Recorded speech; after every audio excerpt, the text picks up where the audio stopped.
Good morning, you guys. I look a little bit like a ragamuffin. I did take a shower, but I didn't wash my hair. And this is not pajamas, but this is the shirt that I'm going to wear with my leggings to the gym today. You know, I've been putting up comments about wanting to have weight loss, and I have just not been successful because I'm not following a diet. I'm not exercising. I'm just thinking, oh, if I don't eat this, maybe I'll lose weight. And that doesn't work.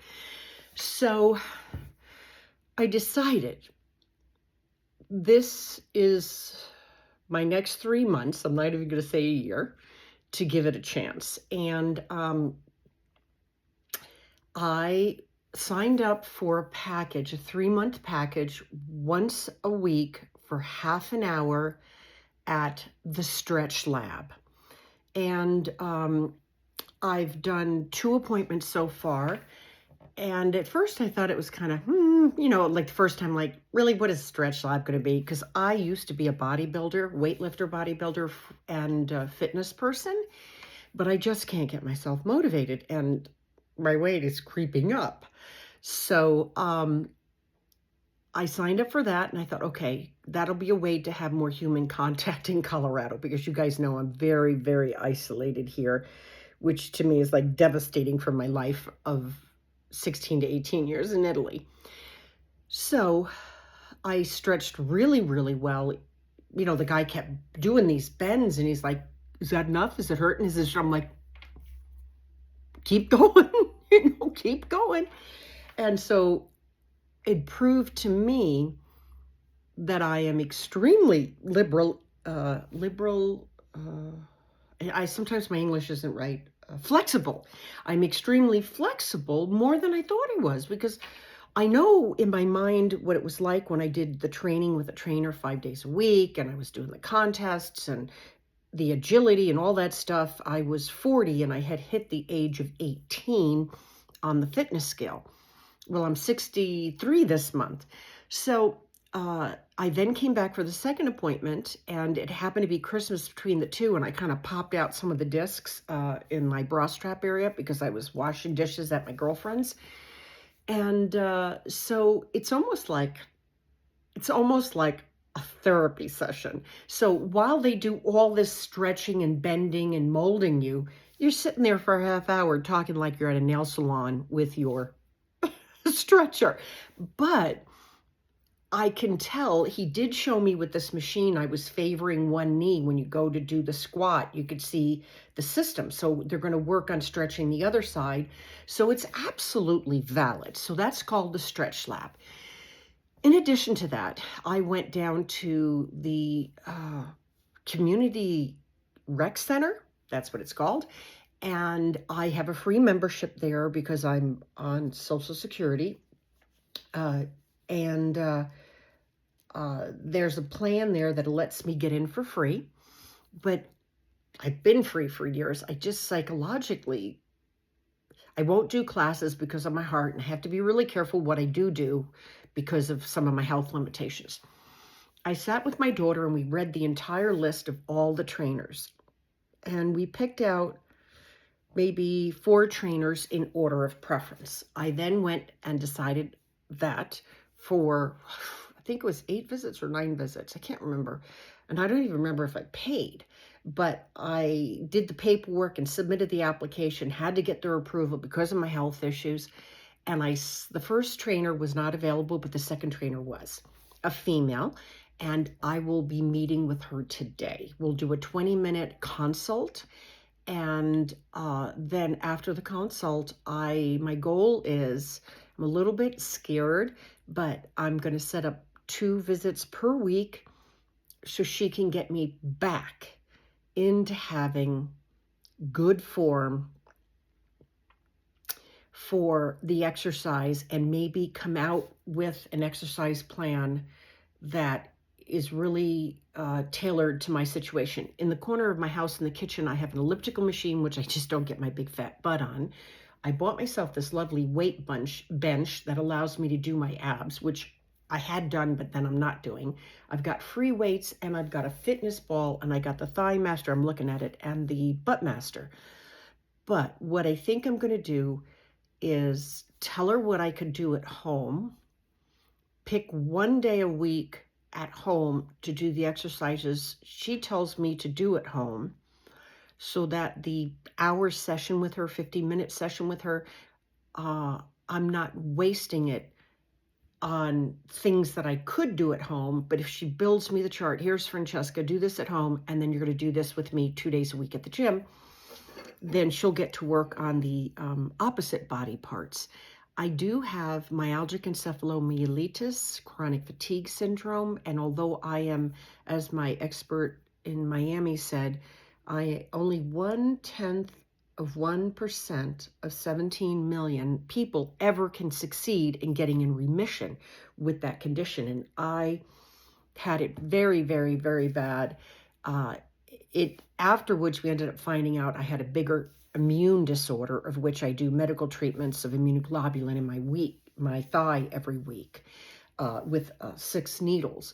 And so I've had it in remission. But that's why even when I go out with the ladies and I do all the activities with you, when we're done with the day's activity, I go back to where I'm sleeping, my hotel where I'm staying, and I usually lay down for 2 hours and put my feet up just to kind of take care of my body and recharge it in case we're going out for dinner that night. So I am doing some whack-a-many silly things for the diet. I've got this, I'm looking over here, this Go Low product to help you with sugar fluctuations.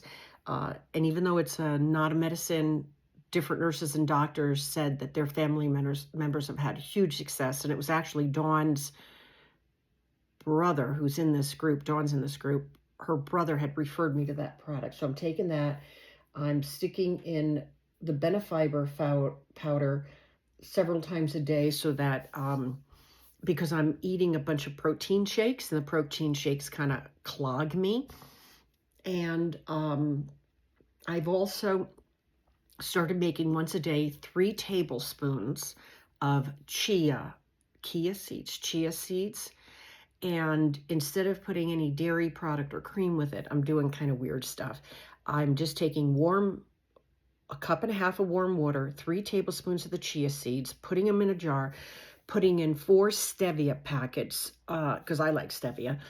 And then I put a bunch of cinnamon, vanilla, nutmeg, and all basically the pumpkin spices, and I just shave it right into the jar. And then I let it sit overnight, which I've got it in the fridge. And it's something that will increase your fiber, but it also makes your stomach feel a little bit fuller. So I have that as a resource. I have a cup and a half in the fridge a day, which is basically 3 tablespoons of chia. I think that's what they're called. Chia? I don't know. Chia? chia seeds. And so I'm trying to make an effort. I was starting to hit 164, pushing it even to 165, which is like, oh my God, you better stop, because usually my parked highest weight is 163. And then during Christmas, it started creeping up. So as of this morning, I've been doing this reduced modification diet thing, and I'm at 162.6 maybe. So 162. So call that 163, 164. So I'm down 2 pounds.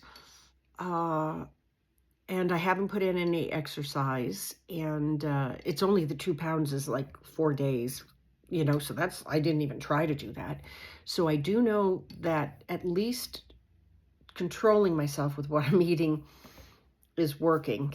I've got this fantasy. Yeah, this is going to be over. It's going to be hard to upload this. My fantasy has been since 40, when I had the baby, did the fitness contests, was in the best shape of my life. And then at 44, had the emergency open heart surgery, and then the post-surgery strokes and a little VTAC type of heart attack, which was all because of the surgery and birth defects, not because I wasn't in shape. I've always dreamed of going back to the gym and honestly getting in shape. And I follow different people on Instagram, and I've been seeing these older women doing it. But at the same time, it's a real trauma trigger point for me. It's because I used to be so competitive, do it so hard, so ruthlessly. I was down to, I'll put up when I put up this video, I will put up my bodybuilding photos when I was 40, which is this month, 23 years ago. And the photos were after my first baby. No, were after my first baby and before the second pregnancy, when I had Antonia. I don't want to get back to that. Obviously, I can't. But if I could get down to 150, which right now would be 13 pounds, and get down the 13 pounds to 150, maybe even 148, but I don't want to make myself feel pressured. In the photos, I was 137 and I had 11.4 body fat. So I was a sculpted, tight muscle. I'm not expecting that. Yeah, and then the truth is I'm supposed to have the fourth surgery reconstruction for the prophylactic non-cancer mastectomy. So I had a voluntary mastectomy due to my family history. I've had 3 surgeries so far, and I really need the fourth one. And the fourth one I haven't done because he wants to do fat grafting, and he won't do the fat grafting for my belly because he just won't, even though that's where I'd want him to do it. I'd probably have done the surgery if he agreed to do it for my belly. He wants to do it for my thighs or my hips or something like that, which I think I'm going to tell him to do it for my thighs. So that's another thing I need to tell the trainer is I'd like to try to figure out the belly fat problem. And the reason I haven't done the fourth surgery is because the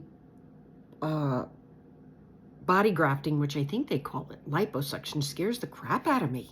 And I'm not doing it for liposuction. So don't tell me liposuction doesn't work. I am not doing it for liposuction. They basically do a liposuction to pull the fat out, and then they come and here where I'm all hollowed out, they would put it in here.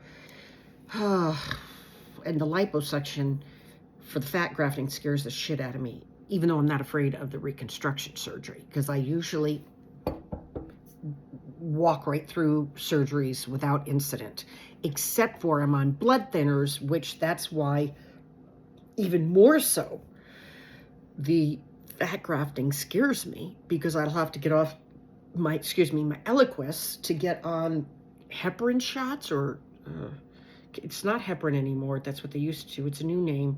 No, can't remember the name, but they give me this other thing. And I've had a couple of bleeding out situations, cutting my finger and my nose. And that's another thing I'm trying to look at, is I want to see if I'm a candidate for a little device in my heart. I don't know. I'll find out later today so that I can get off this stupid Eliquis.